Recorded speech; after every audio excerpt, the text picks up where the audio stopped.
of the ghosts that haunt the shores, the lizard men of the swamps.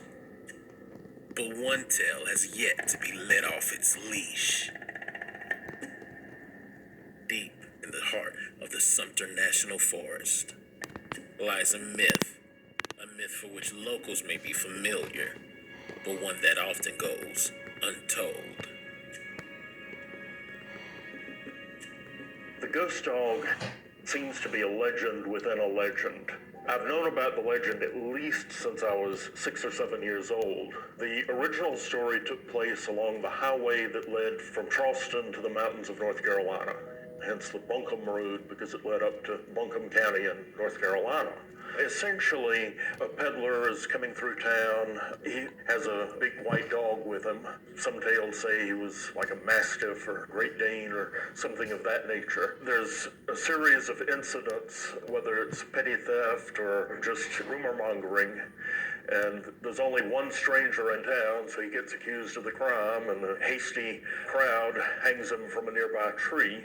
But they don't take into account that his big white dog is not willing to give up so easily. And the dog stays at the gallows and howls for about a week until somebody in the neighborhood puts the dog out of their misery. After that, rather than the tradesman who was later found innocent, rather than him haunting the area, the ghost dog started haunting the area. He has burning eyes and a toothy grin. I suppose it's the toothy grin that earns him the name Happy Dog. There are bits and pieces of the legend that don't make much sense if you stop and analyze them. Probably the biggest one being that Ebenezer Methodist Cemetery is involved. The story would involve Peters Creek Road, which is the closest to parallel the old highway that's not really there anymore. That road is in the National Forest now, so there are pieces of it around, but not really one that you could travel from point A to point B. Adding Ebenezer as the cemetery of choice is that it's the most visible one.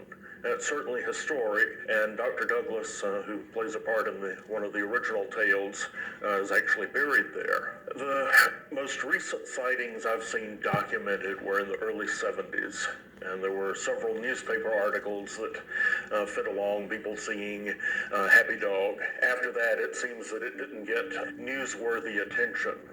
But if you ask just about anybody between Newberry and Union if they've ever seen the ghost dog, they'll say that they saw the dog, they were terrified, and they got away as fast as they could.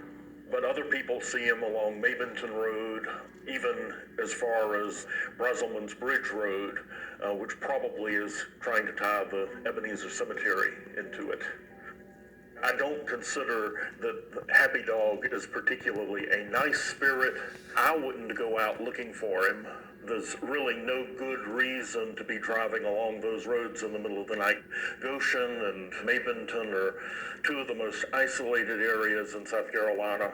It's one of those places you have to gas up before you go because there's not a gas station anywhere. I suspect that there may be some truth to the legend, but it's all tied up in folklore.